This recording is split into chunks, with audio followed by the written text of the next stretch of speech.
Egia esan gaur plazer bat da, egun hontan hemen egotia, egun oso garrantzitsua dalako, bai bailarantzat, nola ez lana etorkirentzat, baina baita ere Ondragonentzat.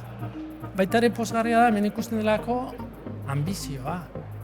Ambizioa erreferente bat bihurtzeko, Europa hegoaldeko zerrategi handiena eta efizientena egiteko.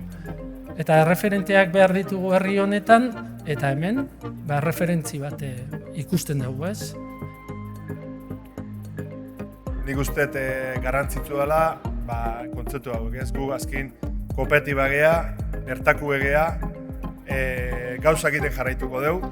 Lehen ere kanpoen ditugu, gu Txekian planta bat daukegu, eta jarraituko dugu gauzak egiten kanpoen, baina bertako etorkizunekin apostatze dugu. Eta hori, noski ondare edo legado horrekin apostatzen dago. Ibilbide luzeko bi kooperatiba, etorki eta lana, indarrak batzen, eraginkorragoak, berritzaileagoak eta lehiakorragoak izateko.